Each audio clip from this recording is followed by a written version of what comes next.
I'm in Inglewood, living off Arborvitae. I'm on government assistance, and I run out of money, and I had to buy Pampers for Jelani. And I had $11.42 in the bank. And I remember wrapping my son in a towel for 2 days.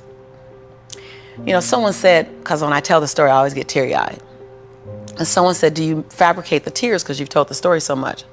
No, I'm a mama. Every time I tell the story, I feel it again.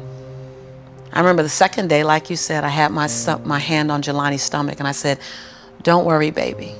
Mommy will never be this broke or broken again. And that day, what shifted for me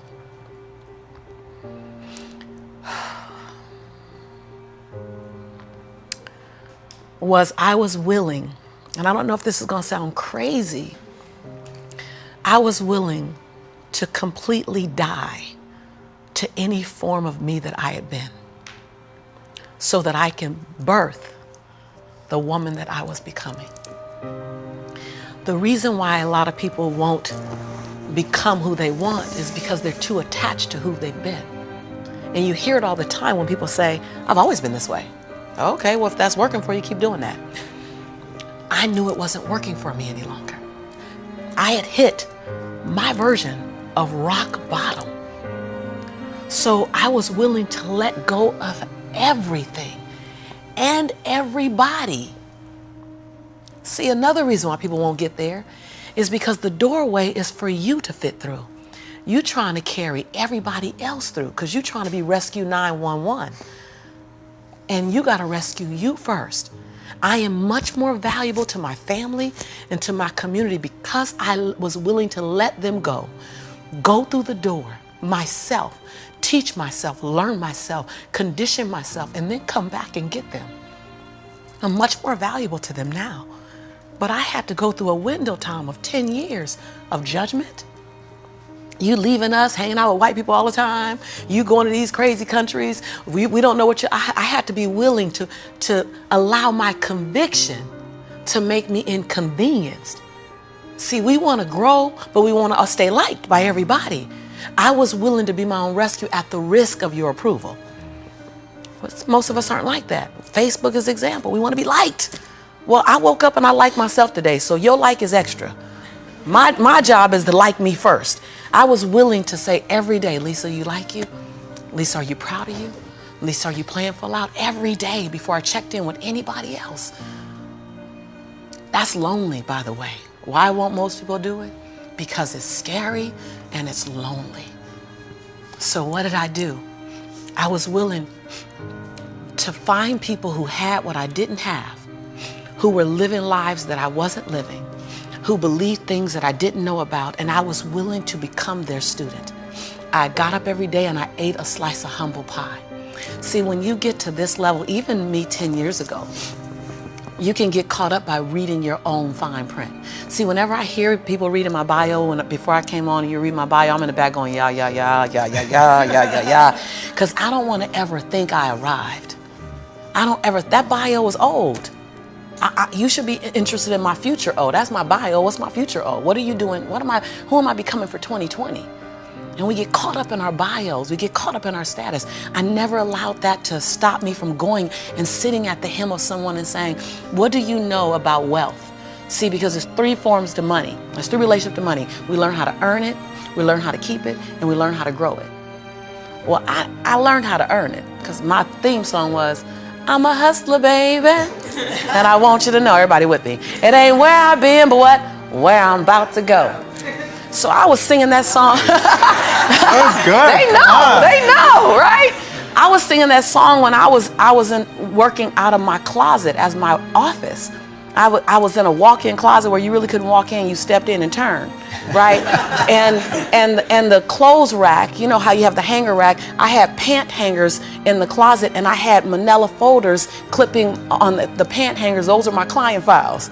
And I would sit there and I put $2.99 mirrors that you get from CVS. I put them all around my closet walls so that I can make my office look bigger. I worked out of that closet office for 4 years, singing that song. It ain't where I've been, but where I'm about to go. I knew that. I knew how to make money. I didn't know how to keep it, because ain't nobody had none in my family. So keeping wasn't an issue. Growing was never an issue. So I went to people who knew how to make it, keep it, grow it.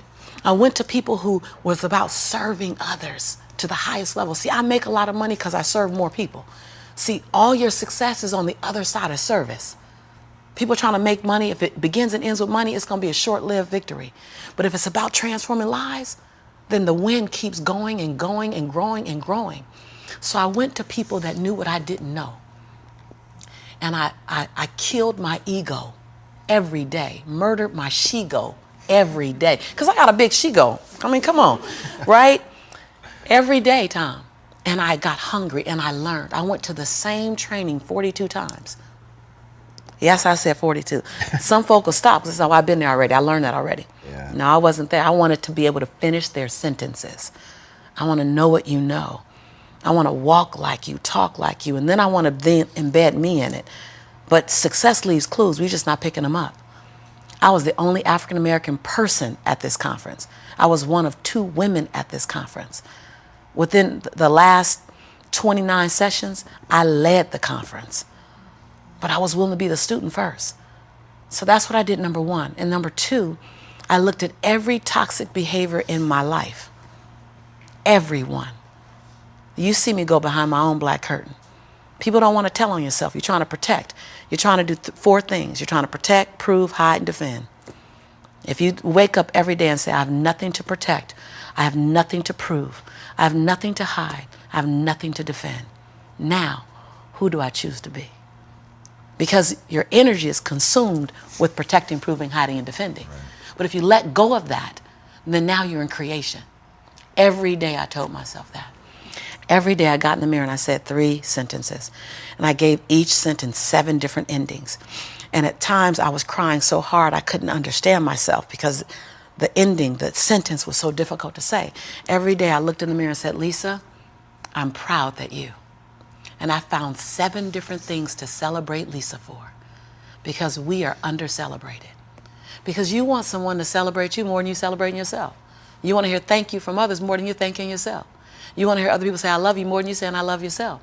You are teaching the world. I said this on Oprah. When I said this on Oprah, she said, oh my God, I believe the exact same thing. So I knew I had one thing right.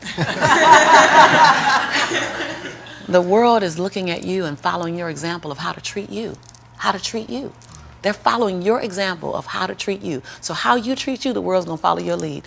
So I had to start treating Lisa better because I was everything for everybody but nothing for myself. And so every day I got in the mirror and I completed 3 sentences. Lisa, I'm proud of you for. Second thing, Lisa, I forgive you for.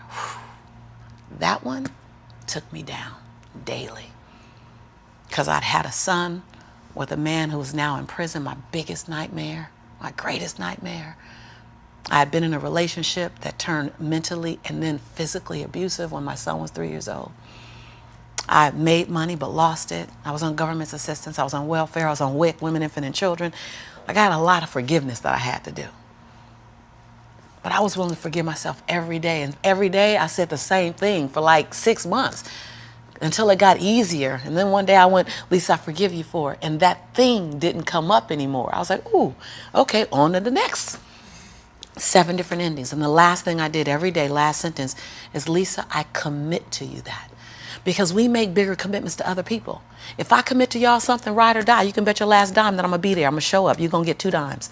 But I would make commitments for me, for myself, and I wouldn't do it. I eat my weight. That's interesting. So I started every day celebrating Lisa, forgiving Lisa, and making a commitment to Lisa. And then I was willing to invest money in me. I love this story. I was willing to invest money in me. Literally. Literally. Literally. I worked at LA Unified School District. And I knew I couldn't stay there because they needed a degree. I didn't have a degree. They didn't seem happy. I wanted to be happy. So I would have my son at daycare during the day. I'd work 9 hours. I pick him up from daycare, take him back to my office. I take a 30-minute break from 6 o'clock to 6:30 to go get him. I start working from 6:30 until midnight every day at my office on me. Every day. Put my son on a little, primary color blanket, something to occupy him. Give him toys that I took the batteries out of so he'd be confused for a little while trying to figure out why they're not working. I'm serious. And I did it every day, every day, every day. I stopped going out to dinner. I stopped going out dancing. I stopped getting my nails done, stopped getting my hair done. And every 2 weeks when Ella Unified paid me, I wrote a check to my dream. And I wrote in the memo line, funding my dream. And I would mail the check to the bank, Wells Fargo. And I mailed a check to myself every 2 weeks for 3.5 years. My family thought, that I was smoking on drugs. Like, she ain't going out. She eating beanies and weenies all week. We think she on drugs, but she's not getting any smaller, so maybe not. And I went to the bank after 3.5 years. This is the story you're talking about. I walked in the bank. I said, I'm just gonna check and see where that account is, because I wouldn't open the statements, because my mother used to say when I was growing up, girl, this money burn in my pocket. And I'm like, I think money hot, and it goes. Thank you so much, and it goes away fast. So I'm not gonna open the statement because I don't want to know how much money I have, because I didn't have a healthy relationship to money. I didn't even know a relationship with money. So while I'm at these trainings, they just kept saying save. So I'm like, okay, I'm gonna save. I didn't need the money that I was writing checks for, because it was the money I used on my nails and my hair. And then every check I wrote to myself, I made a challenge with myself that it had to be 5% more than the next check. Wow. Than the previous check. So I didn't really know how to calculate the 5%. So I'm like, well, I'll just add $30. I'll just add $60. I really didn't know anything about it. Then I went out and got a second job. And I started working in the evenings, less on my business and more out on jobs, so I can write a bigger check. So I learned how to live on $31,000. That's all I was living on, $31,000. We can make it. We got it. I sold my Altima I had at the time. I bought an old Ford Explorer.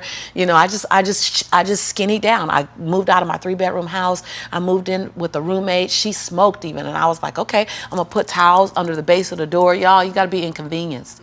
I put towels on the base of the door so the smoke wouldn't come in the room with me and my son. We slept side by side in the same bed. Went from a 3-bedroom, 3-bathroom house, 2-story, to a roommate, because I was willing to write a check to fund my dream. And I kept writing, funding my dream, funding my dream, funding my dream. And I walked in the Wells Fargo 3.5 years later, and I gave her my name. I said, hi, my name is Lisa Nichols. And she's like, you the funding my dream lady. I was like, yeah. So all these tellers came running around. The manager came around, because I guess everybody had processed a check or two. Right. And they were like, we all been wondering, like everybody wants to know, what's the dream you funded? And I was like, I don't know, but it's gonna cost some money. Think I got a little money now to fund the dream. And so I said, I just came to get my balance and to see where it is, because I haven't opened any of the statements. They were like, what? I said, no, I haven't opened any of the statements, because money burns my mama's pocket, so it might burn my pocket, so I don't want to spend it. So she wrote the balance down. You know how they write the balance down, and she turned it and passed it to me, and I looked at it, and I said, no, ma'am, my name is Lisa Shante Nichols. This is my social security number. I don't even want that money, because y'all gonna want it back, and I don't want to get in trouble, so can you just give me my account? Because I didn't know anyone in my family that had $5,000 in their account, $10,000 in the account. So when you write down that I have $62,500 in my account, that's not mine. And so they all teared up, like everybody started crying. They're like, no, it's yours. I looked down at my son, Jelani, who was 5 years old now, and I said, Jelani, I think life is going to change for you and mommy. Oh. My son said, Mommy, can we finally go to McDonald's now? So, because I've been making them homemade Big Macs for a while. I was like, Mama can make you a better Big Mac than, Ronald McDonald. So, because I was willing to inconvenience my entire life. My entire life. I was willing to disrupt my entire life to buy my future, to buy my possibility, to give my dream a chance. See, we're not supposed to tuck our dreams in on the pillow when we get up in the morning. We're not supposed to leave them at home and go and fulfill somebody else's dream. We're not supposed to do that. That's not what we're wired to do. That's not who we are. Your human spirit doesn't care about the economy. The human spirit doesn't care that my son's father went to prison. The human spirit doesn't care what's happened to your family. The human spirit doesn't care about the past. You may have been molested, or your family may have been broke, or you may have been betrayed, or you may have a divorce. Your human spirit doesn't care about any of that. Your human spirit simply says, what's our command for tomorrow? What do you want to create? It's not keeping score. Your brain is keeping score, because your brain is designed to keep you safe. Your soul, your intuition, your human spirit is designed to make you soar. And when you get to the edge of that stage, I want to get up right now. Can I get up right now? Do whatever you want. Okay. Think I'm going to tell Lisa Nichols no? Come on now. When you get to the edge, your brain will always tell you to step back. It's always going to tell you to step back, because you can fall. Always. It's going to tell you to step back. Because before you fell, the last time you did this, you saw someone else fail. You could hurt. You could be off work. It's going to tell you. It's designed to keep you safe. So you have to be willing to play between your brain and your soul. And on some days, you got to just listen to your soul. And you got to say, I'm going to leap. I'm going to get to the edge. Most people are at the edge, and you're standing at the edge and you're watching everyone else fly. That's Pimp My Ride, Watch My Crib, all this stuff. You know, watching people's lives on Facebook. You're at the edge, watching someone else live, wondering what it's going to be like when you jump without ever jumping. And I'm just here to tell you, jump. Because only three things can happen. You're either going to jump and fly, or you're going to jump and fall on something soft, or you're going to fall down hard. Either way, you're going to get back up. You already know you got what it takes to get back up. Your greatest fear is not that you will fall. Your greatest fear is that you will live a full life and never fly, that you never leaped. You're not afraid of dying. You're afraid of dying before the world sees who you really are, before they really get your fingerprint, before they really feel your breath, before they really get your contribution, before they really feel you. That's what you don't want to happen. You don't want to leave this place without us knowing you were here. All I'm doing is giving my dream a chance. And I'm not extraordinary. You don't get off the hook. You don't get to be let off the hook. I'm an ordinary woman who chooses every day to make one more extraordinary decision. You're a grinder. Yeah, right? Like